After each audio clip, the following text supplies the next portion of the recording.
lúc trong vàng được họ bây tất tỏi giốngกันcảเขาเนาะgiờ bây giờ mù trò ตะเวียนใส่ เป็นใส่นะ แล้วเราจะขออวยพรให้ท่านเดินทางโชคดีขอ นะ ฝงเราหลุดเราจอดหน่อยต้องจับเกี่ยวกับหมดทั้งหมดคุณชื่อของผม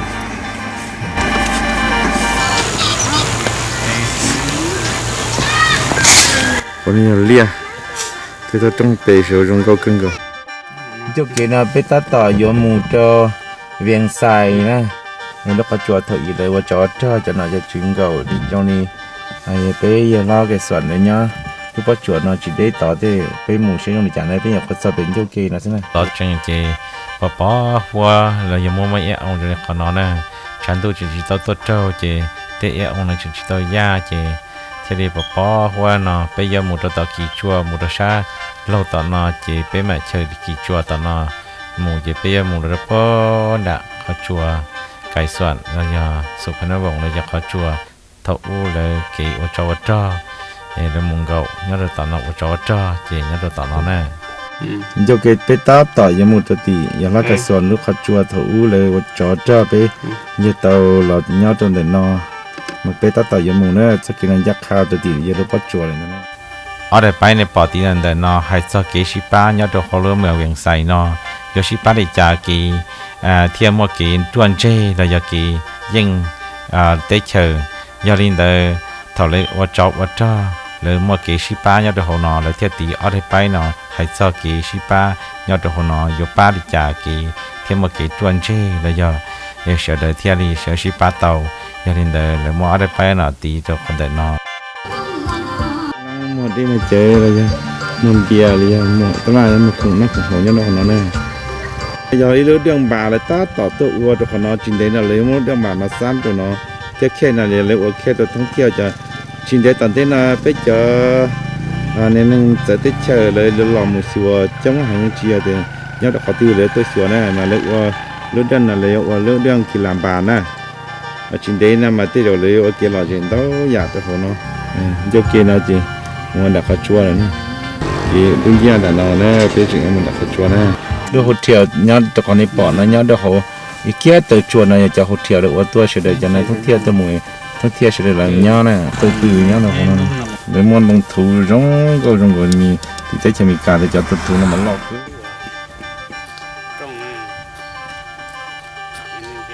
được có trong น้องลาบบ่บุญมีนะ cái thất tàng ca เด็ก mà กิ cho น nó บุญ có มี trong จะตัวจะไปเกนะตัวสถานันจีเยอะเยอะตัวว่าห้องการว่าหรือยอดต่อเขาว่าห้องการท่องเที่ยวยอดต่อเขาว่าน่ะนอนได้สงกับพักเนาะเจ็บเป็ด ไปชื่อปีเหรอปีเนี่ยไปน้ำเหรอไปชื่อปีเหรอไปชื่อปีโอ้มันมีแขกหลายเมื่อวานนะครับ เจ็บกัดนอนใจเย็นเย็นเจ็บนอนตัวเป็นนอนนะสิกัดนอนเปรี้ยวเลยเป็นนอนได้ไปตัดเสาไปที่เดิมนอน cái chuyện là lớn lớn ở trong vào lấy gió thì lấy nên thì tôi chủ chủ quân cao nó chủ thể nhia thiên cao tàu nè แต่ชินาไปตัดต่องกายยมชัวเขาชัวไกลส่วนไปตัดต่อมูรอเจอจะขนอยมขนอยจูโตเทียมูยปีตามาตัวแล้วมาเจ้าตัวมาตรงกามูลูกห้องกันนะยไกลส่วนลูกห้องกัน แกเถาอู้แล้วจอว่าตายเลยยอกขอนอยอย่างละลูกเจ็บปัดสมอย่าจะลูกเจ็บกรมการเมืองนะแต่ตลอดรอดสู่แล้วเอาหลีกขันนะทุกเที่ยนู่นแล้วจุเราเอาแต่เราเอาเจ็บเอาหลีกลูกเจ็บนะ ถือว่าโอกาสมาเที่ยวนี่นะถือว่าข้าพเจ้าแท้กันแนวว่าน่ะถือว่าสื่อบุญมีและหน้าที่รับผิดชอบอยู่ทางห้องการหั่นมันอยู่บริหาร แต่ว่าพวกเฮามื้อนี้มันมื้อวันพักวันศาสตร์2,000 บาท จ้ะ แล้วเฮาเลยแบ่งกัน 2-3 คนมาประจำการ จ้ะ สั่นเฉพาะเฮาแท้มันข้อมูลจะบ่ละเอียดปานใดแล้วเฮาจะพาบรรดาฐานเขาเที่ยวชมธรรมของผู้นำเนาะแล้วเคสนี่เนี่ยมันเป็นเคสของสถานที่ของกรมการเมืองเบารวมเบาเฉพาะมันเคสของฐานประธานไกรสอนผู้มีหาร เพราะว่าฐานไกรสอนผู้มีหารแท้เพิ่นอยู่เฮือนตัวนั้นเฮือนใหม่2 ศาสตร์หั่น จ้ะ แต่ตัวนี้เป็นสโมสรของ กองทัพนี่แหละถือว่าทหารจะไปแนวหน้า จ้า แล้วเพิ่นจะมาอบรมอยู่นี้หรือว่ากลับแต่แนวหน้ามาแล้วเพิ่นก็จะมาศึกษาอบรมนี้แล้วจะไปท้องถิ่น เชื่อค่อยไปเรียกงานเนาะไป แล้วบรรดาต้นใหม่ปลูกนี่น่ะเพิ่นจะปลูกปี1974แม่นกำลังนักเรียนเพิ่นจะมาปลูกวันที่1เดือน6คือว่า74ได้เฮือนตัวนี้ก็มันเริ่มสร้างน่ะมันว่าต้นปี74 จ้า และเพิ่นเกียมฮู้ว่าจะได้ยึดอำนาจแล้วทั่วประเทศแล้วเพิ่นเฮ็ดไว้แล้วก็ต้นอยู่ในกลางปี1974เพิ่นจะได้รับแขกหลายคณะเป็นต้นมาแขกบรรดาประเทศสังคมนิยมเนาะมีเวียดนามคุยบ้าอันมานี่ดูว่านี่พวกเพิ่นให้ได้มานะเนาะไปเบิ่งจริงๆเรียกมันนี่ทำตัวนี้มันคือว่าพาหาร ก็ถึงมันพูดคือกับหลาตัวนี้กับ ช่วงนั้นช่วงผ่านหารนะ นี่ ยัง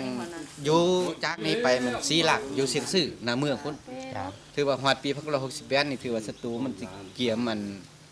ถล่มเกียมมันเฮ็ดสงครามทางนี่นะ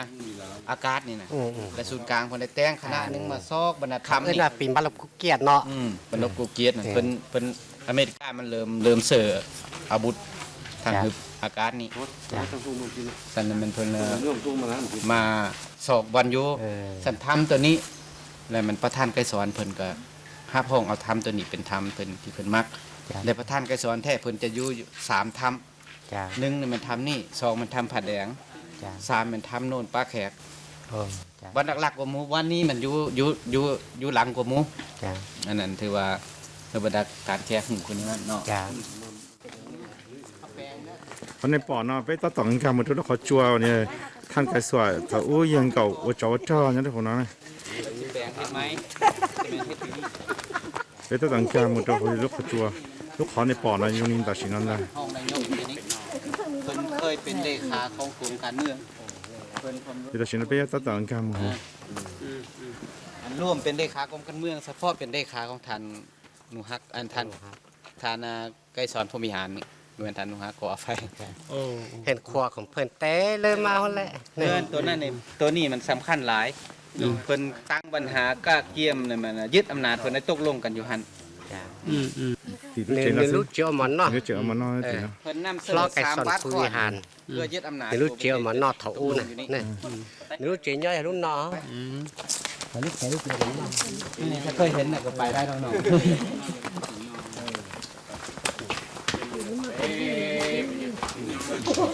เบิ่งบ่นี่ ไป ตักเลยสวัสดิ์ดูนี่พร้อมด้วยลูก4-5 คนอยู่นำกันนี่แหละตั้งแต่ละทำน่ะมันจะมี2หู้เนาะมันจะมีหู้เข้าและหู้ออกขัดกล้าไว้ให้หู้ มีแต่ หู้ ผู้ เดี เดี ย ยว ว มันเขาทีมระเบิดอยู่เนอกมันก็ดับแตกนะก็จะต้องมี2หู้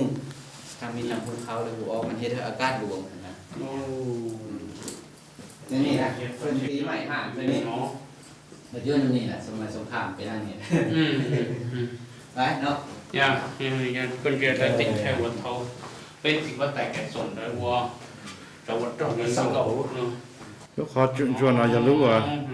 ถ้าเยอะว่าจ้อยัง ข เก่า อฉือลูกของกัน เยอะเขาเฉื่อยฟังการได้คนนั้นเนี่ย Det luktar när jag gärna någon luktar man gör tjuder. อันนี้ของไก่สอนอันนี้เนาะ อันของเลขาของฐานแกสอนของฐานชมสวัสดิ์เล็งสวัสดิ์รองนายกปัจจุบันนี่แหละทำของเพิ่นตัวนี้ ของเพิ่นตัว เพิ่นเป็นเลขาของกรมการเมือง จ้า และเป็นเลขาเฉพาะของฐานแกสอน โอ้เป็นร้อยกว่าคนเขาพันคน รัฐบาลเฮาเซิร์นเด้เนาะ เออ เซิร์นกลางประเทศอันนั้นเป็นคนลาวกลางประเทศมาป้องกันว่าอย่างหนึ่งว่าอย่างสองก็เป็นเฮือนฟักเย็นของประธานไกรสอน จ้า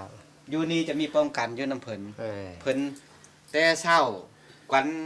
บ่ทันฮอด7:00 นเพิ่นมักจะไปฮัดกาย จ้า ฮัดกายแล้วเพิ่นจะมาอ่านหนังสืออยู่นี่ จ้า หรือว่าตอนเลิกการ5 โมงขึ้นเมื่อนะ5 โมงตอนขายขามถือว่าย่นบ่มาแล้ว เพิ่นจะมาอาศัยโต๊ะตัวนี้ จ้า นางคนขวพร้อมด้วยนอกป้องกันอยู่นี่ จ้า และวางเทือเพิ่นจะนอนข้างคืนแม่น้องนี้ จ้า เพราะว่านอนอยู่ในอากาศมันจะบ่พอ นั่นแหละ ช่วงนั้น การพอดีปันไดเนาะ ก็ก่อนนึงก็ เสืออันตอนนึงเราย่อเบี้ยหันนะ เนี่ยถ้าเกิดส่วนเขาเชิญย่อเรื่องเฮือนคัดยินนั่นเนี่ยเตียเขาเชิญย่อว่าเกาะเสียจนหนึ่งเอ้ซ่อมมาก่อนจะซ่อมมา จะให้เอาอธิบายตารางเก้าเข้าไป คือว่าจากนั้นมาแล้วเข้ามาในถ้ำเนาะ อือฮึ เข้ามาในถ้ำนี่มาจะมาวันนี้ อือฮึ วันนี้จะเป็นห้องนอนเป็นตู้ทำประทานอาหารของเพิ่น อืม กับพร้อมด้วยนอกป้องกันนี้ อืม เป็นห้องกินข้าวแต่ละมื้อแต่ละขาบข้าวเพิ่นจะกินข้าวอยู่นี่ ว่านี่เป็นพักเข้าเพื่อนนอก เป็นตู้กินข้าวของ เข้านอก เพื่อนครัวเนาะตะกี้นี่มันเพื่อนครัวเพิ่นอยู่นอกพุ่น ไอ้ยุแต่เช่นนี้หาเจียรู้เชิญไก่ส่วนรู้เชิญอุ่นนอนยังชั้นเดาเห็นแล้วนะเชิญเราขอชัว chỉ cho ta tỏ chấp bên mình sửa ra nó ตัวนี้เนี่ยมันเป็นเฮือนครัวหลังนึงตะกี้เพิ่นมุ่งด้วยหญ้าทาด้วยไม้โป้งตัวนั้นเป็นเตาไฟของเพิ่นอยู่นั่นน่ะเป็นอ่างเพิ่นเฮ็ดอ่างนี่คันละรูผลเพิ่นจะต้งน้ำผลมาใส่ละรูแรงเนี่ยเพิ่นจะเอารถสแต็กมาจอดอยู่ดุมหั่นตอนขายขำแต่เช้าไอ้น้องละผลน้ำมาอยู่หั่นมาแต่งกินอย่างนี้แต่สภาพวันปรุงอาหารแท้เพิ่นปรุงอยู่หั่น ติดไปนี่เนาะ ปรุงอยู่หั่นแล้วก็มาใส่ไฟอยู่นี้นี่อยู่หั่นอันบวนนั่นน่ะ ตอนนี้ชื่อเหนี่เรามูหมอนอนตาเลยจังกาจังมันนอนรู้จังหนานอยารู้จังไก่ส่วนเรามันน้ำหมอนะเนี่ย มันกินข้าวมันแต่งเป็นมันปรุงอาหารแล้วเพิ่นมาเสื้อไฟนี้แล้วจะเอาไปกินอยู่ไหน จะหมั่งการมันนอนตัวเขาขอชัวนี่ในปอกเขาเนาะ หลายอย่างเลย chính cái cam có แดงสุกเสริญกรณีว่าสงครามนักห้องนอนผู้ใดเพิ่นจะใส่ตัวนี้ ห้องน้ำอะไร ใส่ห้องน้ำคือว่าห้องน้ำมันเว้ยห้องน้ำเบาอย่างนึงมันแม่นวิดแห้ง เจ้า เพิ่นจะมีคลองโต้งอยู่นี่ เจ้าก รณีจำเป็นเพิ่นจะใส่ฟ้าบังแล้วก็เสิร์ฟตัวนี้ เจ้า แต่ว่าบางอันตัวนี้จะบ่ได้เสิร์ฟหลายปานใด เนี่ยมันบ่สู้เสือ บ่สู้ได้เสิร์ฟ มันบ่สู้ได้เสือ เพราะว่าเพิ่น เค้กไข่ เพิ่นมาอยู่นี่เนี่ยมันว่าระยะที่สงครามใกล้จะสำเร็จแล้ว ตอนสงครามนักเพิ่นจะอยู่ผาแดงประธานแกสอน เจ้าเจ้า และทำโน่นปลาแข็งหั่น เจ้า มันเพิ่นอยู่3บ่อนแหละ cho cho của nó này จะพอไก่สอนรู้จะจับหัวเต้นเผา เป็นวิทย์แห้ง เต้นเผาเอามีโครงตุ้มใส่ nên tại tao sáng rồi rong này giờ lấy cái mua cho tròn hay nên tại tao chè chăm bền thì đi qua thì tao cho khăn nó มันจำเป็นนะเพิ่น chăm bền nó đã sai nên này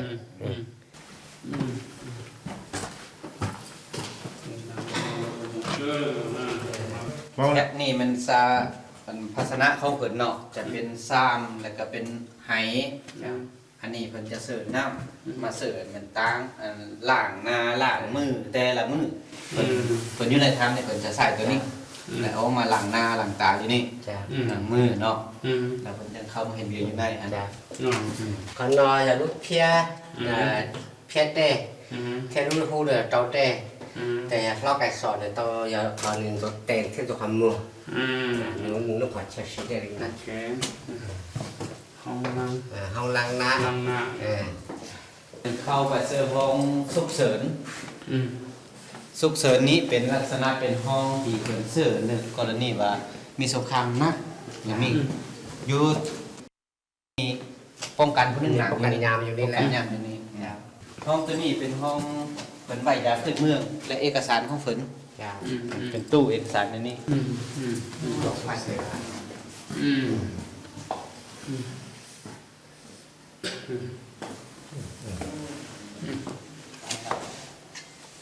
nó giờ phải theo gọi là tròn tóc tròn tờ nó tan thật ห้องสุกเสริญเลย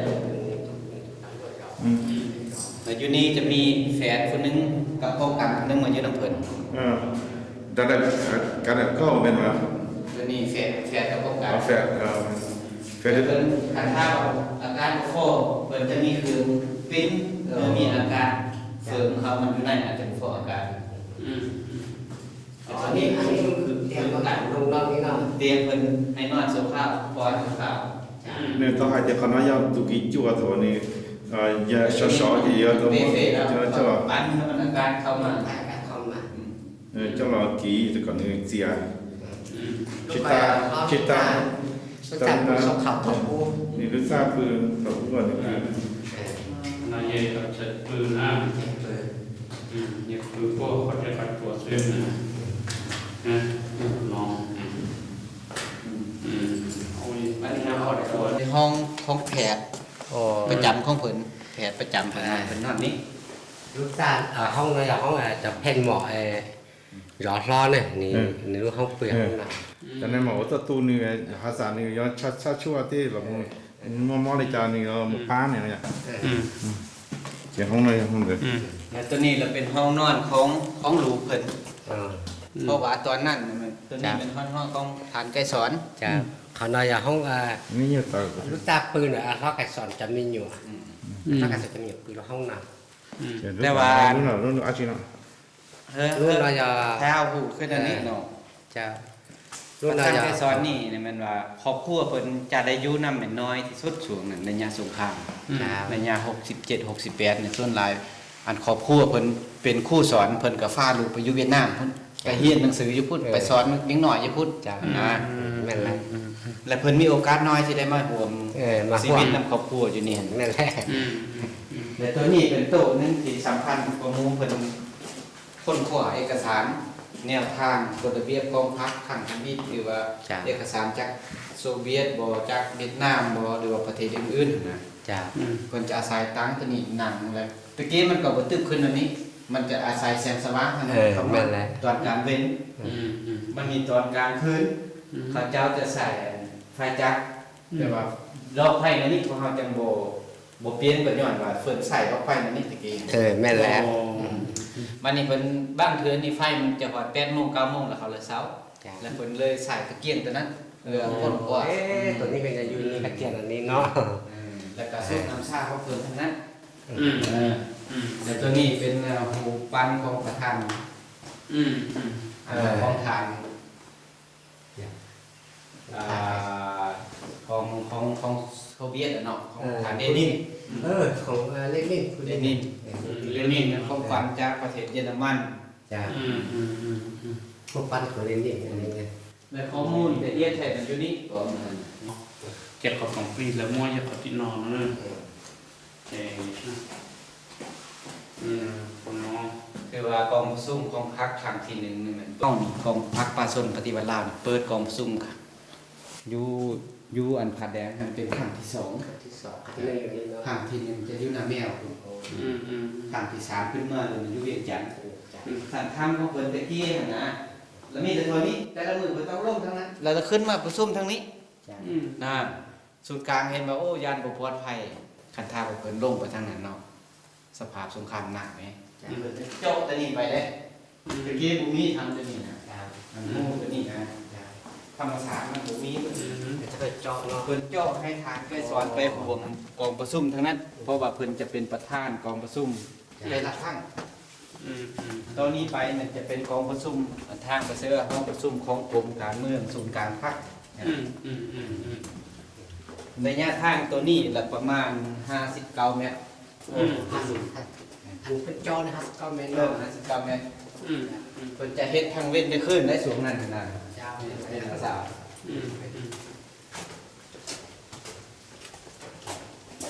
เปิดไปครับ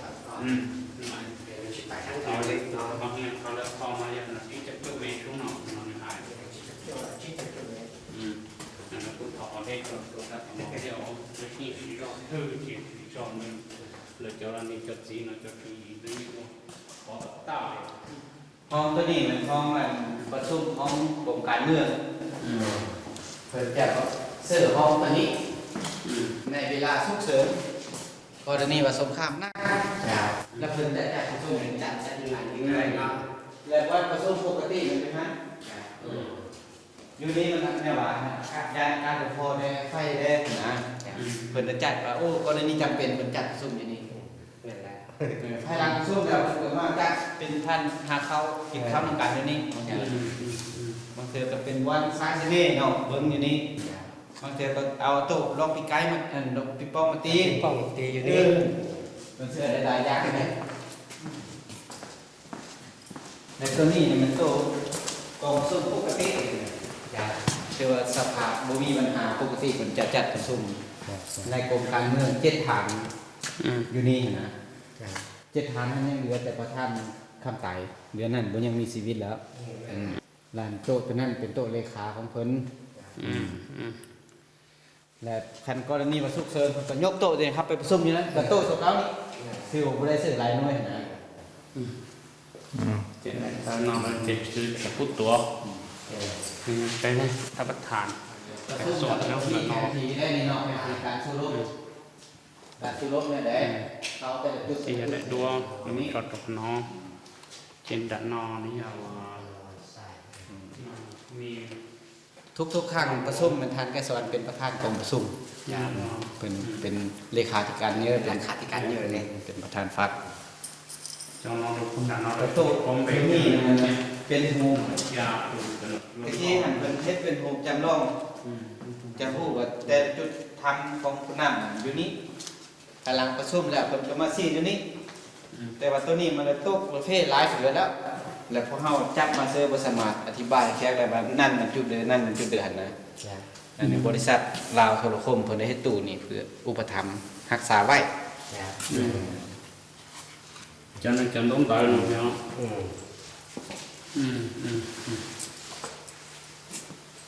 Ô, cần đóng tay luôn. รายปีที่จุดุงอะไรมาเนี่ยเมืองลาว ทานเตะไปแล้วมาได้มาหากรรมาปีนี้ เพิ่นประชุมบางเถื่อนี่ตอนหนึงบ่แล้ว ตอนแรกซื้อตัวตอนเที่ยงไปยันบ่ปลอดภัยเพิ่นให้นอนอยู่นี่6ฐาน มีแต่ฐานไกลสอนจะกลับไปทางนั้นแต่เพิ่นจะแต่งข้าวมาให้กินอยู่นี่อาหารบางเถื่อประชุมโอ้สภาพจำเป็นมือนึงบ่แล้วได้นอนค้างคืนอยู่นี่มือต่อมาประชุมต่อก็มีตัวนี้ Cái thằng nó lên này cái nó chỉ lo là tôi chỉ thả đấy chỉ nhớ chặt quỳ nó nè chỉ tên nó như lấy tết khó học đây น้องก็เฮียนครู น้องอ่ะ chỉ trong cái lấy nhớ chỉ thả cho nên เฮียนครูน้องโจเยอะดงโล โอ้จะไปทุกดอก สี โอ้ ถ่ายจริงเลยสี nó ปีละเป็นปีแรก15น่ะ15ปีอัน nên đấy rồi đây nên đây là cái tàu dây liều ấy nhỉ chỉ tàu trở sang của nó rồi nè cái nó thoát ลูกเขาจงเราอย่าลูกเป็นกาต่อไปเติร์เราเขาเนาะ เพราะว่าถ้าแกสอนแล้วเขาเชิญว่าเนี่ยนะผสมเนี่ยเขาเนาะเนี่ยเดี๋ยวเรื่องของกันเนี่ยแล้วเนี่ยเขาเนาะแล้วเขาจวนนะ เรือลูกขอตัดลูกขอพาลูกต่อ nè là lúc แล้ว khó โอเกาะอ่ะจะแม่นแล้วห้องพูกัน การน้องให้เปียกของน้องโครงการนี้ ลูกเจียฉันโดนนอยลูกเจียอันนึงแล้วป้องกันก่อนสมัยนึงตัววัตริจาเตยแล้วก็สวดเลยถอนเลยเนี่ยเขาเลยแล้วเจียหยาเนี่ยโดนนอย lúc จะ chỉ có nhà จะแล้วเนี่ยโดนนอยไทยดีไทยก็เต้าซื้อ một cái tịch chùa nó cho rong câu nhót của tên nam chị này น้ำยามฝนมาเพิ่นก็เอาสังสีมาเสื้อโรงน้ำมาเสื้อ cái đời nhót của nó này ยามแรงก็แน่ว่าเพิ่นเอารถมาจอดทำกับคนเอาน้ำมาทอกซะนี่ไอ้น้อง ทอกเส้นนี้ก็ได้กินทรายเนาะ chỉ lúc khó nó thấy lúc khó và là chỗ để hậu nó ไอ้คิดว่าสิ มือ เป็น ก้อนกับมือนี่มันสิเป็นนั่น แม่ก็ tên ta cho nó lên chắc phải trâu tên nó kéo sống cười nó พอจะเป็นหมดตัวเขาจะลูกขอสุดนะลูกขอว่าอากาศเลยอ่ะแต่เนี่ยว่าก่อนเนี่ยนอนมั่วหัวมั่วจัวเขาแต่จีตัวเดียวแล้วเนี่ยเขาจัวเลยปอแน่ลูกขอเนี่ยลูกขอเลยเติร์ตัวตัดสินเลยมั่วซอช่วงนี้นอนเลยพอถ้ากันก็สอนดูเขาจัวเนี่ยเกี้ยจัวชนอมั่วเป๊ะตึงจีเยี่ยเกี้ยลูกเป๊ะเยี่ยชนอเนี่ยเจนเที่ยวเนี่ยเที่ยวรอเกี่ยวกับเขาเนาะเจนี่ลูกเขาตรงนี้นะเขาเนาะเนี่ยเขาเจอเนี่ยกูยังเขาเจอตรงชับเลยนี่นะแต่ฉันเป็นไงแต่ก็เราละมุนเลยนะ ตุนได้นะตุนเจเกียตัวมันสดๆกันสดแล้วเขาชัวแต่สินะเป็นไงมุขนาเป็นยาชิงมุดเดือดคอ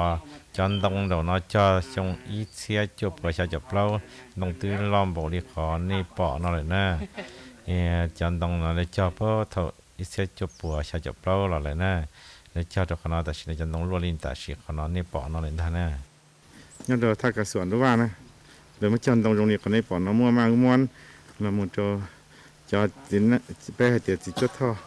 เที่ยวมันดอดอนจันปลานั่นที่เราที่ชิง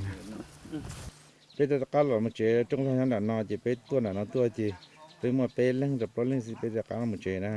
จินไปต่อรอจะไปเกิดพอจงเนี่ยขนาดนั้นจงพังกาเดี๋ยวเขาอยากตรงนี้เนาะนะ ประธานสุพรรณวงศ์ซื้อทำตัวนี้มันทำหลวกปุงเตอตัวนี้นะประวัติของมันเห็นไหม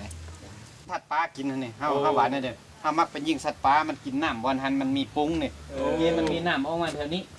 สัตว์ปลามันมักมากินน้ำแล้วเขาเอิ้นน้ำปุงเนาะ อ๋อ น้ำปุงแล้วเฮาเราไปยิงเอาตัวสัตว์หันน่ะตะกี้หั่นนะปุงเตอมีน้ำห้วยหน่อยลง แต่ว่าเดี๋ยวนี้มันแห้งแล้งบ่ยังมีแล้ว ตะกี้มันมีผู้มีผาปลาดงตึ้มหนาได้ ประวัติของมันนะตะกี้หันนะคือว่าน้อยคนที่จะเข้ามาได้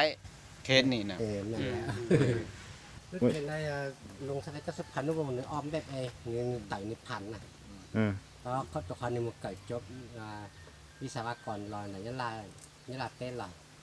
แต่ในแป้งในอ่อนในแบบ อยู่นั่นบ่ทันมากเกี่ยวดูทันได้น่ะมันนั่งออกมาวะพอดีเอายางท่าเลย nhà là tê à giờ là trò chỉ giờ là ten giờ ủa giờ nè ยา giờ là tụi có thể có tay giờ ten ủa nó nè nó là giờ chắc là vòng nó sẽ สถานที่นี่ก็กว้างขวาง พวกฝัง สะอาดงามตาเดี๋ยวอยู่นี่เนี่ยมันว่าเป็นอันน่ะคุมบ่มของอเมริกามาตกใส่นี่ซองลูกเป็นคุมบ่มได้นี่ ลูกขอนายาถูกอุ้มีกาตัวอย่าเลยป้องอ้อลมบ่งโจนั่นเลยที่มัวลูกขอปัวสิมันเนี่ยเราจะได้ตุ้มใช้ให้เจเถาเลยตัว nó là คุ món มบ่มในตกอยู่นี่เนี่ยเพิ่นนำมาเฮ็ดอันออกแบบเฮ็ดเป็นบาอย่างหนึงเฮาว่าเป็นอ่างน้ำเนาะเป็นอ่างเป็นสระเป็นป่าทั้งสองน่ะเพิ่นเฮ็ดเป็นหูมาหัวใจเนาะเฮาเบิ่งนี่แสดงว่าจักรพรรดิอเมริกานี้มาทิ่มระเบิดใส่หัวใจคนลาวแต่ว่าคนอเมริกาแท้30%เนาะได้ฮู้ว่าอเมริกามาเฮ็ดศึกอยู่ลาวเลยบ่ได้ฮู้หมดเด้ men แม่นดิเนาะสำลุงนั่นเนาะ ได้คนแล้วอเมริกามาเห็นมันจังหู้ซึกว่าโอ้เป็นน้ำโทษกรรมของรัฐบาลอเมริกาสูงนั่นซื้อมีแต่ 30% คนหู้เดือนนั้นแม่นบ่ฮู้ เดี๋ยวนั้นพวกเขาแค่ เป็นเสื้อเจ้าชีวิตเพิ่นเฮ็ดการปฏิวัติหั่นนะก็คือถ้าฮู้แล้วเป็นนกกษัตริย์แม่นอย่างเฮาเนาะเพิ่นกำเนิดอยู่หลวงพระบางอยู่ในวังเพิ่นได้นำพามาเฮ็ดการปฏิวัติเพิ่นพายน้องออกแห่งงานนี่มันเพิ่นเป็นคนนำผ้าได้ปลูกต้นใหม่ต้นตอกแถวนี้อนามัยและซื้อนี่ตัวนี้มันก็เป็นหอมเลือดบางอย่างนึงจะเป็นโรคไหม้นี่นะมันเว้าถึงว่าสีแดงนี่เป็นเดือดของนักปฏิวัติ เดือดของนักปฏิวัติ เนา เนาะ เพิ่นไปปลูกอันนี้อนุรักษ์ในนี่หมดแต่เฮือนฐานผู้นำอยู่เวียงไส้น่ะ เนี่ยจะจอเล่ๆเนาะแต่เมื่อให้เราโมเตให้เดเลยแปดแต่เมื่ออย่าเรียกจนช้าจนในโอปัดกับปฏิบัติอู้นะ จะต่อจันฉา อย่าเลยจะต่อจนช้า ตัวปัวเทเชอเลย แล้วโปรเทคชั่น ป้องกันเฮือนตัวนั้นเป็นเฮือนไวรถภายหลังที่เฮ็ดเฮือนตัวนี้เพิ่นก็มีเฮือนป้องกันอยู่นั้นและรถเพิ่นมาอยู่นั้น แล้วรู้เจเป็นอะไรอย่างรู้เจป้องกันเลยอย่าจอดตุ๊ดเจ้าเลยจอนยานเนาะนะจะรู้เจเนี่ยเป็นนายสุพรรณวงศ์รู้เจโจเช่ cái là xe nè อย่าต้องกระลาแช่ต่อไป ตรงนี้นอเยอะดีไซน์เยอะอะไรเยอะว่าเยอะตุกแข่งเกิดยังละเต้แล้วเนี่ยจะรู้เจน่ะจะไปถึงมั้งใช่ nhà là tê là giờ là ten luôn nó ủa nó lúc chế nó giờ tôi rong hàng rồi ขอนย้อนเดินเลยสุพรรณวงศ์อินจีว่าเจน่ะจงดีเทคนนี้ปอดเดินยาลูกเขาจงตัวเตอแต่เยี่ยมตัวเขาน่ะยังคนนี้ปอดแต่ชินอแล้วจุดที่ตะขี้เราจะเห็นจะเชิงมือชัวนี่ที่คงว่าคงใจเขาจินได้ตอนที่เราเรียกขี้เราเฉลี่ยมือใช้อ่ะนะ วันไฟรถ cho chế tôi chỉ no nó nè รู้ขอยัดต่อนายสุพรรณวงศ์รู้ขอท thôi lúc khó chịu và thôi lúc chế và cho chỉ nên mới cho là cho là gầu được không nó thôi sẽ hỏi và mình cả chỉ tua là giờ tới chỉ cũ rồi và này chỉ nên từ nóจะก็trả chế có từ mình nhon sân đầu này lúc chế giờ cho tí nó chỉ giờ lúc chế giờ nhóc nó đó bây giờ chế giờ thìรู้ว่าจะเป็นเราฉันดอนน้ำมันคนมาให้เตียโตฉันทอจอวันตอนทออยู่ว่าหรือเมื่อจอมันชาลปวดที่เฉยที่ที่จอเนาะจีรู้ใจฉันโดนนอนเลยนะ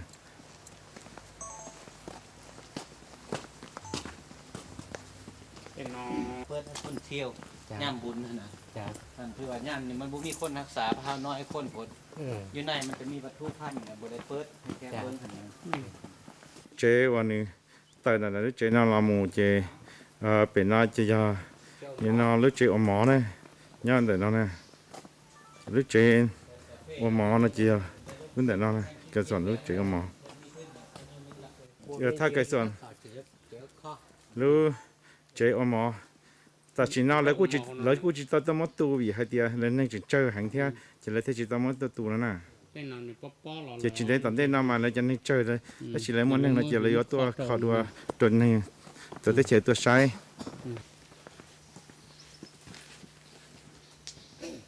เป็นถาดพุ้นของลูกชายของประธานสุพรรณวงศ์สื่อของเพิ่นถือว่าสื่อย่ามนั่นน่ะเอิ้นอดิญธรรมศิลป์แต่ว่าสื่อเพิ่นแท้น่ะสื่อว่าเสียงดี เสียงดี เสียงดี เสียงดีเพิ่นไปเรียนจบมาแล้วอยู่จากสังคมนิยมเวียดนามมาหลังจากเรียนจบแล้วเพิ่นน่ะพอเฒ่านี่เพิ่นว่าให้ลูกนี่ลงหักฐานเพิ่นได้ลงเฮ็ดเวียกงานก่อสร้างหักฐานการเมืองนี่นะลงเขตเชียงสื่อหน้าเมืองแถวๆนี้นะ จ้ะ แต่ทึกพวกปฏิการท้องถิ่นรวมส่วนกับปฏิการของศาสตร์หั่นแล้วรอบสังหารเพิ่น โอ้ แล้วเพิ่นได้เสียชีวิตเพิ่นได้เอาศพของเพิ่นมางั้นอยู่นี่ภายหลังหลายศพนะซอกเครื่องนึงได้หลายศพแล้วเพิ่นก็มาจุดอยู่นี่จุดแล้วเพิ่นก็เฮ็ดถาดอันนี้เอาไว้ จ้ะ โอ้ มันนี่ลูกของเพิ่นแท้จะไปอยู่เวียงจันทน์นั่นแหละผู้นี้เป็นลูกกบของประธานสุพรรณวงศ์นี่มีลูกหลายคนเลย เกิด 7 เตี้ ค ย น อย่าตีเตี้ยจอต้องหรือก็อย่าตัวตักมาอย่าเป็นเลยอย่ามองตอมป้องจ่าแล้วนะไอ้เทมุเจเจ้าจอตก ต่อ นอ มาก็มัน เจเยทัดใช้ย่อ ไอ้ อย่า นึง อย่า นั่นน่ะ นุ่นใจอย่าเป็นนอน กระทรวงยุติธรรมอยู่นำไอเจริญนั่นนี่ โอ้ รัฐมนตรีสวยกระทรวงยุติธรรมนั่น จ้ะ ต่อมาจังยอดแก้วต่อมาจังชาวลาว อย่าลุ้นจานเลย รุ่นเราอย่ารุ่นจานเท้าพอ เจอสดตัวเจ้าเรา ตัวไหนจ้าเราป่าลูกกระเจนเนาะฟ้าไหนปอจึงปอเป็นแม่ดินนอนนั่นแหละนี่เกิดตายเวลาเราเป็นเราออกการปฏิวัตินี่เสียชีวิตเจ็บเต็มตลอดปากขันนอตลอดไว้ขันนอเทโมรุ่นกายขันนอตนหนึ่ง เงินอยู่ของลูกเพิ่น อ๋อ ลูกผู้นี้ผู้นึงหั่นเพิ่นแต่งงานอยู่นี่เด้ อ๋อ แต่งงานอยู่นี่แล้วเพิ่นก็อยู่ครึ่งนึงให้น้องเพิ่นอยู่อาจจะขึ้นมาเบิ่งเทิงอีก นออย่างถ้าสุพรรณวงศ์นะว่าตู้จะจะมีหยวนนะย่อเราเนี่ยตู้วันนี้นะว่า ตัวหนาเลย ดอกนออย่าลุกเจนได้ เงินตัวนี้นี่จะมีอันน่ะ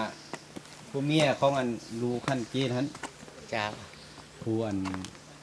เสียงดีหั่นน่ะกับน้องเพิ่นอยู่นํกันนี่ จ้าสองอันต้องอยู่นำกันนี่เนาะ คือว่าน้องเล็กน้อยครึ่งนึงน่ะแม่นผู้เมียเขาอยู่แล้วน้องยังบ่ทันมีครอบครัว จ้า ตัวนี้มันโกกมะเกียงตัวนี้มันโกกมะเกียงของประธานโฮจิมินห์ โอ้ พากมาให้ลุงสุพรรณวงศ์ปลูกอยู่นี่ โอ้ก็สิมาเกี้ยงเราจะทำจิมินนะว่า ตัวจอตัว ซื้อให้ลมลงเลย สาพันหลายกง เจ้าเนาะยังไม่เจ้าตัวคนน ข อ อง น ของโฮจิมินห์เพิ่นพางมาโรยกงมาพางนั่นเหมือน ซอจิมาเกี้ยงน่ะยอ ของลาวเฮานั้น เนี่ยน่ะเขาจะมีตัวดอยกองอย่างตัวเกียร์ตัวแข้งตัวจอเกียร์นั่นน่ะchỉ là sản nông tôi cho này tôi cho kia cho ở lúc trẻ nhau hôm nó giờ số phần nó một tụ một cái cho nhau là thế là y không giờ tụ nhà sẽ chạy cho mình nhọn nhau họ y không giờ tụ chỉ tao mua ban ngày tụ xe nhau แต่งงานอยู่นี่กูเมียน่ะคือพวกคนแต่งงานอยู่นี่แล้วก็อยู่กันนั้น thằng này là qua trong này là qua để no เราชื่อย้อนแต่นอเขาเจอว่าช่อง เคสนี่แหละมันน้อย ข ค อน เนาะ ในตะกี้สงคราม เออ หลายคนนะ เจแล้วเราว่าช่องเจเราย้อนแต่ขอเลยพวกประเจนแต่นอเลยเราว่าตอนเราช่องเราเจเลยมันย้อนรู้เจยันสุพรรณตัวตู้ย้อนนั่นนะขอน้อยอย่าลุกเชียร์หยาดเจอสุพรรณวงศ์ยกเก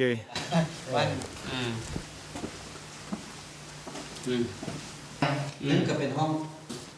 ค้นขวาเฉพาะของเพิ่นอันที่สองก็เป็นห้องทับแพทย์ห้องเพิ่นเป็นประธานแน่เล่าช้างศาสตร์เนาะคนทำอิฐเด้บอก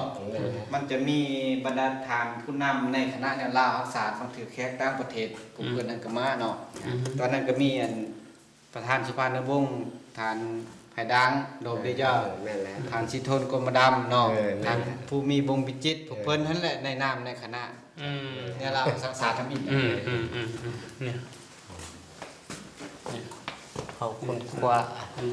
พวกเราเนาะ ท่านสุภานุวงศ์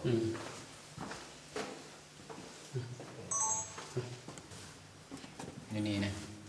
ในตัวประตูตัวนี้เป็นประตูกันกระสุนเลยแบบอันทำฐานกำไตอันฐานไกรสอนท่าน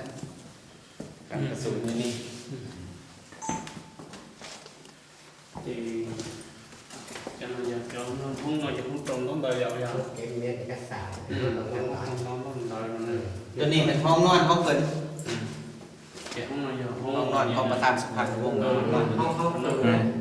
ห้องนอน không pừ nó là pừ bắt thà sụp nó vòng không pừ ha rồi là thầu nó nhót cái chơi rồng nó ตัวนี้ก็เป็นห้องฉุกเฉินคือกันคือกับคุณกรณีจำเป็นเพิ่นจะใส่ตัวนี้แบบเดียว แม่นเดียวอันนี้ของ ห้องฐานไกรสอนไปทางนั้น อันนี้แม่นนะห้อง ตัวนี้มันห้องเป็นโต๊ะอันน่ะโต๊ะอันนี้เนี่ยมันคนจัดกินข้าวอยู่นี่ของครัวเพิ่นน่ะ จ้า ก็กว่า แต่ไอ้น้องพวกกันก็อยู่นี่ ก็กินน้ำเดียว กินนั่นเดียว แล้วก็บางมื้อเพิ่นก็จะเป็นอันน่ะบอลประชุมของไอ้น้องพวกกัน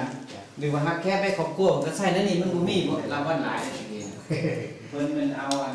เมียเพิ่นเป็นคนเวียดนามเนาะจะมีแขกเวียดนามและแขกลาวและแขกรุ่งแขกตาว่าซั่นนั่นแหละเป็นเดียวอยู่นี่จะมีเป็นห้องน้ำทีนี้มันจะมีน้ำอยู่ได้นี่น้ำมันละลุคนน้ำย่อยชนิดนึงยังมีน้ำอยู่ ยังมีน้ำอยู่ น้ำบ่แห้งอยู่ น้ำบ่แห้งจากเทื่อนี่ก็ได้ nó giờ lúc không đê nữa nè เข้าไปได้บ่เป็นหยัง đê nó và tại vì nó cho đê là mình lò này chúng món này nhau nó nè cứ chụp bao thì cho đê nó chẳng có cái lò nữa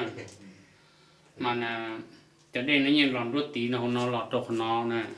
chỉ là một cuốc trộn nó chỉ là đầu cho đê nó chấm một rôm mà nó thế này mà còn nó giờ là không còn nè จะเป็นภาษา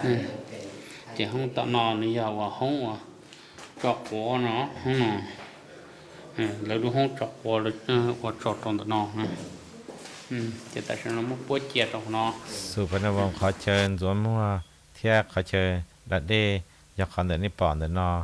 จีชอบขวดโชว์พวกขวดโชว์แล้วไตนิปอนแล้วยาไตสวนมัวเทียขอเชิญอยากขอเชิญดัดเดเดอสุพรรณวงศ์นั้น nó còn tụt đuôi trong nó nè เอาไปย่อนอนจะโอยนอน nó xong อะไรในจับป้าวัดนั่น này cái là mất số chết cho nó tại sao nó tôi tiết tết tôi chỉ cho trâu nên tôi không theo tôi sửa tôi nhẹ cỡ đi cho chú gì nó chăm một nó và khỏi lúc này nữa มันจะกินอันนี้ นี่รู้เจียวหมอเช้าเจียวหมอ คนเนาะเยอะ เป็นโรคนั่นก็จะนั่งเป็นโรค giờ có lô món nọ nó nè cái giờ thịt chẳng chỉ nó chỉ nó nè chẳng cho rất là món nó là món nào của nó nè โอ้แต่เจ็บตัวแต่เด็กย่อแต่ชีนั่นกันนะ nó là nhà lúc sợ nên cái giờ là trộn tại món nó xứ ยา chỉ nó còn là một cái chun nó món nó nè ใช่กันเนาะเห็นเดินเดินเห็น nhà หัว mà nó thành khuột nè chỉ tại nó chỉ bé không chỉ cho nó tà chỉ bé nó là dưới mù ไปพูดหลับตายได้ป่ะครับเร็วฟังรอตรงไหน อันนี้อันน้ำจูนมาเตะเราหนึ่งตึกเขา โอ้ อันนี้สีนั่นเลย ลูกขอได้นะยาสุพรรณมงลูกขอได้เจาะได้ลอยเทียบตัวได้เฮาเลยตัวได้สีนั่นมาเจอลูกขอเต๋อลูกขอจัวเขาลูกขอจัวเต๋อจีเลยอย่าลุ้นเนาะ เต้นขัดต่อยcái tay nó này เข้าเลยข้างในเกี่ยวเข้าไปใบเข้าไปเอาข้างในเลยนะ จริงแล้วเนี่ยลองอ่ะ ไม่ลงแรงแล้วเนาะจันต้องซื้อชัวเดี๋ยวบอกเนี่ยเนาะ để tụt tụt tự เดี๋ยว nhiên ตัวตัวนี้เลยเจ๋นะยา โอ้เลยอ่ะ ต้องซื้อชัวด้วย เดี๋ยวเที่ยววอง còn non đấy lúc chơi non đấy lo đó có chỉ cho xong lo đó พาช่องเราเนี่ยจีลู่ดีนะอย่างนั้น ลูกขจวนายาสุพรรณวงศ์ลูกขจวรายาลูกปัจจวนายาลูกปัจจวสุพรรณวงศ์วัจวัจไอหนึ่งเก้านี่ย้อนเด่นลูกปัจจวนอนี่โอรุเจจนดานอเจนี่มึงเก้าสดลูกขจวสนอถ้ามันยังหงมันดัดเราตัวนี่แต่มึงเก้าเป็นนอเลยตัวบ่งตัวอู้ตัวนอตัวเทียจิวจาตัวหนึ่งเทียจิเจ้าอย่างนี้ลูกขจวนายาสุพรรณวงศ์ลูกขจวแน่นี่เขาเนี่ยปอนอในวงลูกขจวนมันนี่ตัวมันเฉยจังเกินเก่าแน่แต่สิยัดได้ยาเลยแต่สินั้นให้จิเชื่อจะจังอินโดยาไฮเดียดัดเราตัวซ้อmà đã lâu tới trời nó này cho nên thông theo vô tôi sẽ chống chấp lời nhau trong đời nó nè đại bái tí đơn đời nó do khăn tay si phán đoàn khó chơi rồi giờ này lúc bắt chuồn đừng cậu qua cho bắt cho giá thầu nhau trong nó nè bây taต่อยังมือชัวkhăn tay si phán đoàn lúc khó chùa sẽ dùng bộ trà bây tíมือชัวไก่สวนลูกเราหมดตัวสุพรรณวงศ์ลูก luôn là khẩm bồn บ่มห้อยๆนี่สองข้าง là nhau một tôi sau แต่พุ่นได้สมัย tôi chào sát tôi chào gì 68 69พุ่นได้คุมบ่มนี่นะ một十八十cao อืม tôi chào gì tôi chào chưa อืม dạ khẩm bồn là nhau một tôi thật này khẩm bồn là giờ này lúc lúc bồn chào nó này nhá ta chip một kilo nè แต่ชินาเปตตังกาเกียมูตัวหอคำตายสิพันดอนต้องขชัวเลยไปยังมือชัวเจ้านี่มือชัวเช่มือรองบริจาเทียเลย พร้อมย่างของทหารป้องกันเพื่อนทานคำไตเหมือนตัวนี้เงินโยของเพิ่นตัวนี้แหละเป็นเพื่อนของฐานคำไต4,000 ดอน ยังอยู่ของท่านนี่ เงินโยของเพิ่นภายหลังที่เกียมจะเข้ายึดอำนาจ1973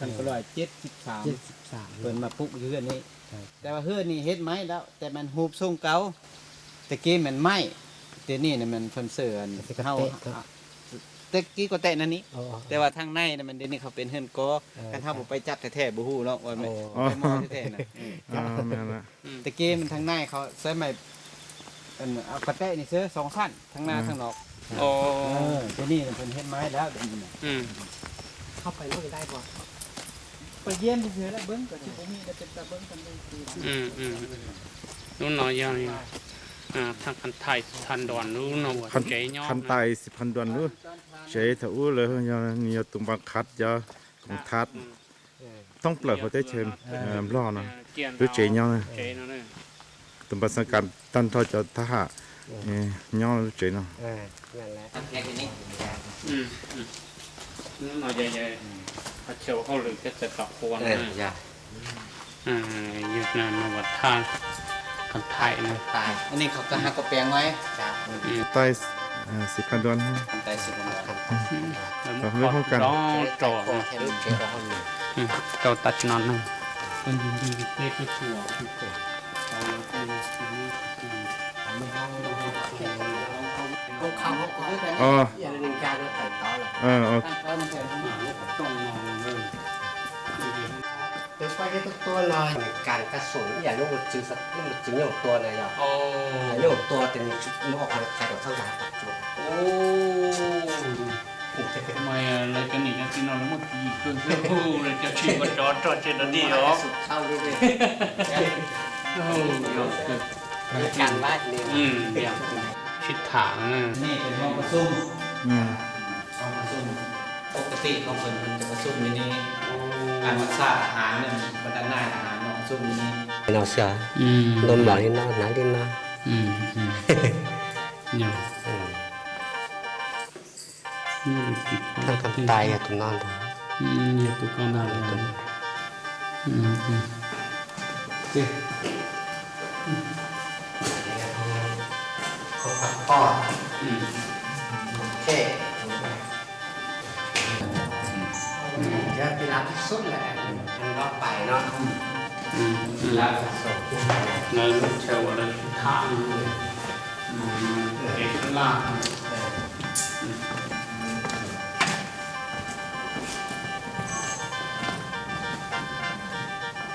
ทีนี้เป็นห้องนอนของเพิ่นจ้ะห้องนอนตัวนี้ก็เป็นห้องฉุกเฉินคือกันให้น่ะ và sư nên รบเปิด phải một từ nhập từ là nó เพิ่นบ้านยังไม่เรียน บ้านยังไม่เรียน tập từ là nó กว่าเนี่ยเก็บแถวนี้น่ะจะมีห้องนอนห้องลูกห้องหลานนอนแค่นี้น่ะอยู่ในทำกันเอง nhờ thì cái mong nó กว่า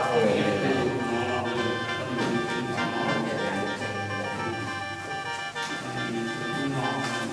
được nó cho mong có từ từ từ tôn diện là thôi ก็จะเป็นอย่างมันเป็นจะถอดแต่จากก็หลอกหมูนะชิมไม่เป็นเลยได้น้องเขาเขาชัว เป็นโรคเฮ็ดเบียร์คนจะวัดขนาดลง จ้า มันประชุมแล้วมันขึ้นมากเป็นอัดในนอกของการนั้นเป็นทำนอกกัน บอกให้คนขึ้นได้เนาะ ขอให้คนเป็นได้เป็นแต่เยอะตรงนี้ เข้าใจแล้วโอ้การเมืองนี่เนาะ เอาการเมืองของกองทัพ จ้า ผู้เป็นหัวหน้ากรมย้ายการเมืองหัวหน้าการเมืองของกองทัพมันผ่านสมานบิญญาเกตเพิ่นเป็นนวดอยู่นี่วันนวดวันนี้เลยเพื่อนเพิ่นอยู่หนองใกล้สำเร็จเพิ่นก็เอาไปอยู่หนอง นี่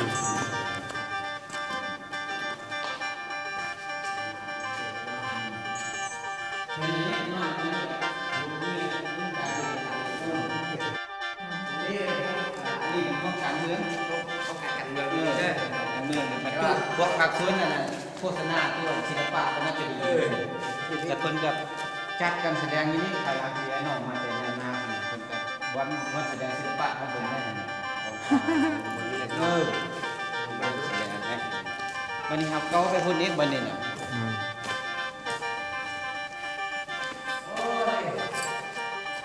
ตรงนี้เลยอันนี้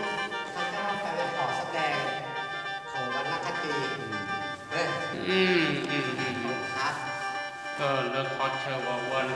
ปั้นทั่วโอชีแล้วนั้นจะปั้นทั่วโอชียอดลงเลยหลับลงลูกประจับที่เรา ไปบอก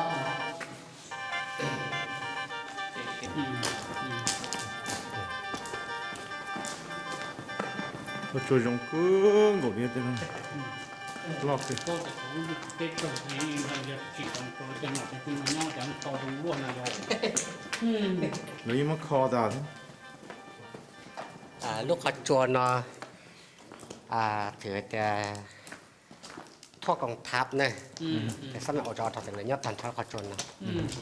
ถ้าคำตายจากทหารเลย โอ้รอตัดเป็นสาว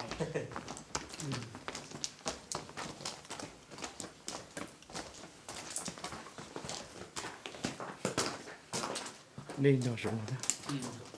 นอนเป็นนี่ครับ โดนตามแบบนี้แหละ แล้วติดใช้ยอดจับปืนเลย เปิด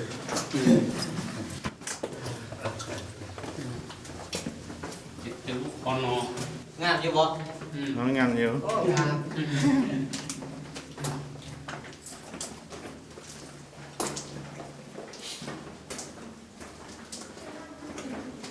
คอนองมันเด็กจ้ะคอนอง เดือดผมขอเด่นเอาเลยเด่นจัง เชิญได้หลอกหลอก นางย่อยนี่ก็ทุกสิ่งที่น้ำมันได้เลย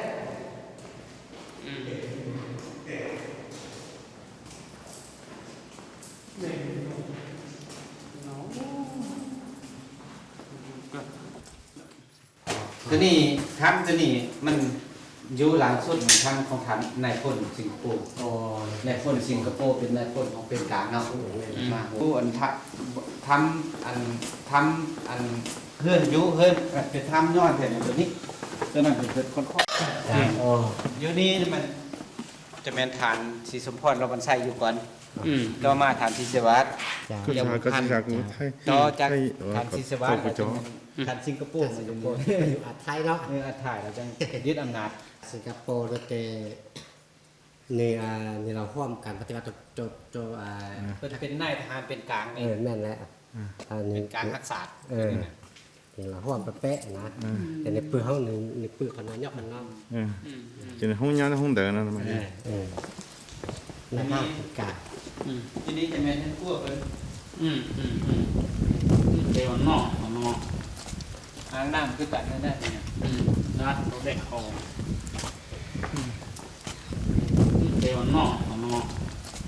อ่างน้ำคือกันนั่นแหละเนี่ย นัดเราได้ของ ฉันจะไปมีจะไปทำมันกอปุ่นยืนขึ้น เพราะปัดโตเขาหมดแล้ว ปมปมมั่วเชื่อหมดเลย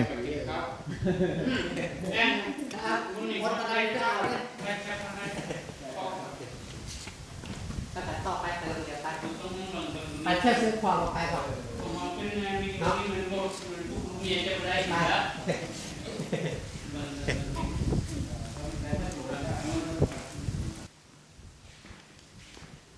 ชวนมันลงเก้อกูดิฉันเนี่ยวัดทันทุกเดือนได้จะโอเคทั้งปัจจุบันวันนั้นที่เนี่ยจะต่อคิดแล้วเขาจวดที่นั่น แม่นะ จะหลอกแกเดี๋ยวเราจะเล่นที่เราย้อนเดี๋ยวเรากัดจวดแก ไปมันเป็นผู้อันนี้เทิงหมด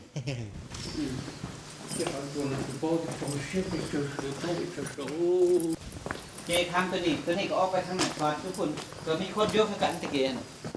เป็นบรรดานายทหารนี่แหละ นายเล็กคนทหารอยู่นี่เลย เอา เนาะ ไปทางนี้ เดี๋ยวเนี่ยยกของน้องนี่ต่อย ตัวนี้มันงามแล้วมันมีตัวนี้เป็นกันเลยกันระเบิดเลยตัวนี้หายากเนาะเนี่ยนี่ หายา โอ้หายาก หายากบ้านเจ้าขึ้นภู โอ้ กองคนเยอะมันเขาเอิ้นทำเสนาเนาะในราชการนี่ผู้บัญชาเนี่ยมันทานศรีสวัสดิ์แก้วบุญพันธ์มันเป็นผู้บัญชากองคนเยอะนะ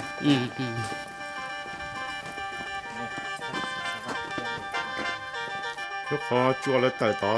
เนี่ยถ้าหาเนี่ยเจอแต่เราต่อยคนเราที่ไหนถ้าชิมว่าถ้าหาเนี่ยที่ชิมเนี่ย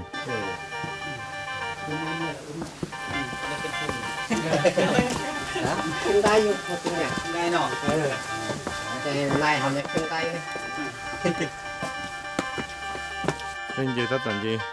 โอ้ส่งเราเสียกันเลยแต่มาชัวร์ชัวร์เลยจะผลลอยนั่นส่งเราต่อใจยังหงเลย ตัวมันไดเล็กอีกเห็นไหมแต่ว่าตะกี้มันนะขึ้นนะเล็กกันไดไหมขึ้นแล้วก็ปุ๊บขึ้นปุ๊บ โอ้มันขึ้นตามเสียง ขึ้นตอนนั้นตรงกันไดใหม่ธรรมดาเนี่ยเนาะแต่ทางไปนี่มันไปทำลุงศรีสวัสดิ์แก้วบุญพันธ์นั่นนี่นะทำเพิ่นที่รวมหุ่นตัวนี้มันทำเสนาที่เทิงนั่นน่ะ ท่านแก้วบุก ศรีสวัสดิ์ ศรีสวัสดิ์นี่บันซาเพาะรอเนี่ยขอนเนาะ เจนเป็นเจนดาหมดตัวโซ่ซื้อชิมเชย เขาจะเป็นนินเจแต่นอตัวเสาเตนินเจเราชอบแต่เอออีตุนไตดองเสือนินเจเขาจะมุดจู้ละจะมอนิจิงกันละตัวตีละตีมอจองเกียร์ตีมังตีละแต่ตุนไตเสาเนี่ยเขาเชี่ย บ่ย่างขึ้นเนาะขึ้นได้บ่ ได้ กินได้อยู่ขึ้น ไปตาตอนยีมาชัวเสียนสวักเกี่ยวกับผาเขาเจอ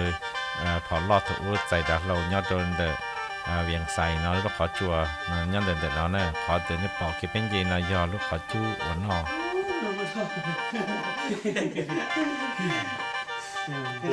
จุดบันซา น่าจะแพ้ สิกันครับมาสิ การทหารเลยคนถอนรอนแก่ขันไหลไม้นะเป็นคนผ่านเลย เป็นอันเนี้ยวะโอ้ผู้ท่านเมื่อยตอนนี้ยังพักแค่มาเสร็จยืดพุ่นบ้านนี้แท้บ้านนี้มีทางเหมือนก้อน แต่สินะกูเจ้านี่มาจ้างตัวเด็กว่าสินสวักเกี่ยวกับพันเขาเจอใจดักเราแล้วอยากจะพอลอดถูเลยยอดเดินเนาะใจดักเรา ดาโลตัวจะเลยมัวจะพอลอดใจดาโลลูกขอจัวนะยาสินสวัสดิ์เก็บบุผ่านรู้เนอะห้องนอยอนห้องผมพ่อสมยอดโจเขานอเทียบกันแล้วเขาจะปืนยอดโจลูกขอจัวนะต้านทอเลยย้อนเดินแล้วเขานอปอมูโจพาปีต้านทอจริงดาโลตัวจะเลยใจ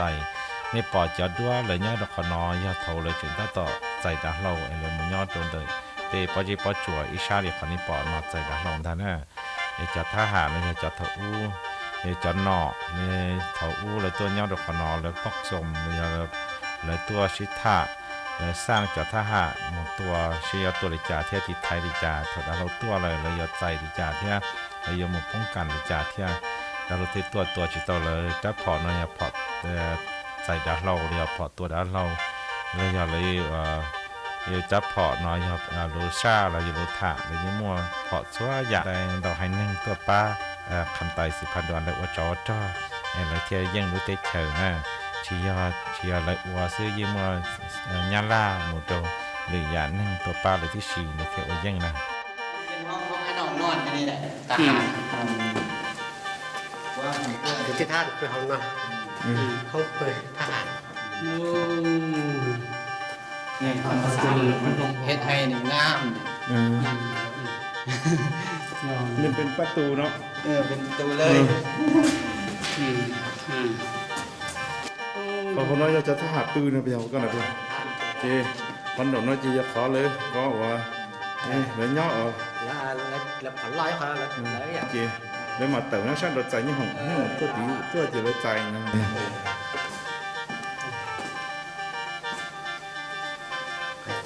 ตัวสมัครชาติ แล้วนอกนี่เอาเลยให้แบบนี้นะไป nếu chỉ khai thì nó lấy quá chị thì nó lấy hồng nhàn lấy quá chị thì ra xem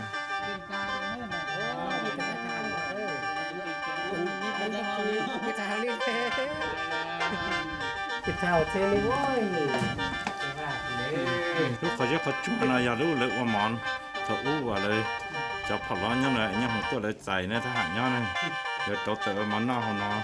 มาขอจัวมาดูเยียเสือนุ่งเยียสูงมาซึ่งมีคนนี้บอกนั่นเองแล้วเขาขอลูกขจูเดี๋ยวมันน่าที่ย้อนด้วยความเดือดร้อนเลยแต่สิ่งนั้นเลยมันว่าเดินท่องเที่ยวเดินตัวชัวยังเยี่ยมด้วยความสนใจจะดูว่าในป่าในตัวอย่างรถเดินใช้เสนอขนาดก็เชิญหน่อยก็เชิญตัวเล็กออกมาหน่อยก็สิ่งนั้นเลยมั่วตุนไหลเนี่ยเราใหญ่ตัววันนี้หน่อยสินะจะเป็นใหญ่ตัวนี้หน่อยโอ้ปวดน้อย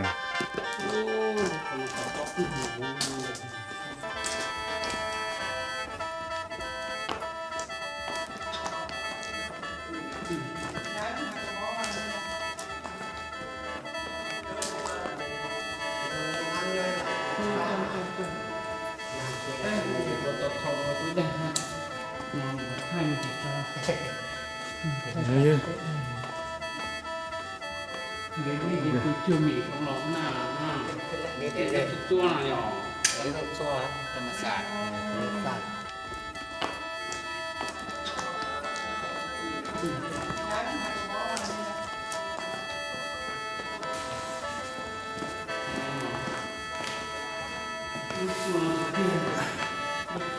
มีข้อมูล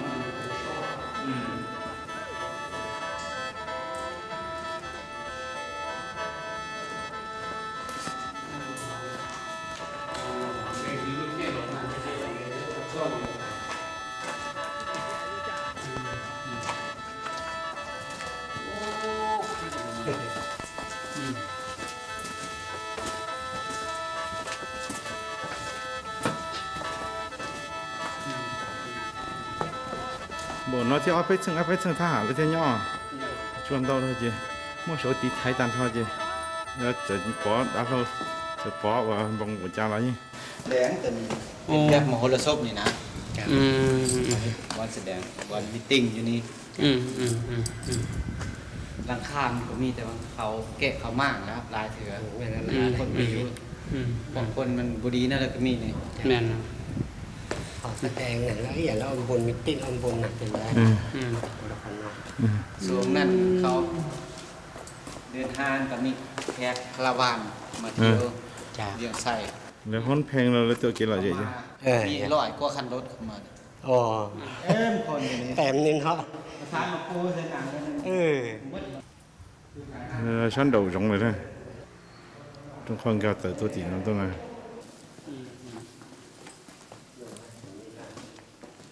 นี่เช่นเยอะว่าทำนี่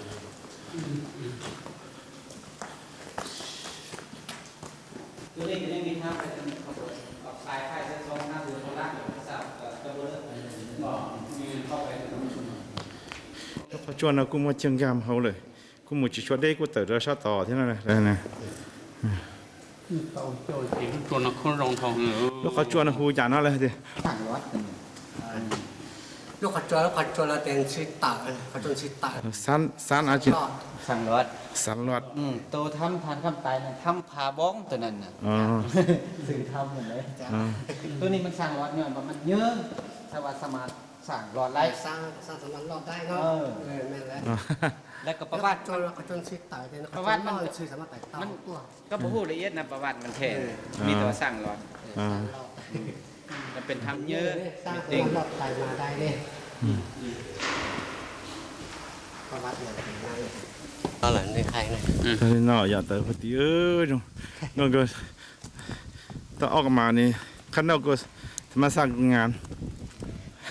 ในงานที่สุดแล้ว งามเนาะ คำตาย4,000 ดวนเที่ยสินสวาเกียมบุพันลูกเขาจัวไปจอดลูกป้อจัวเลิงเก่าจงรีนอซื้อ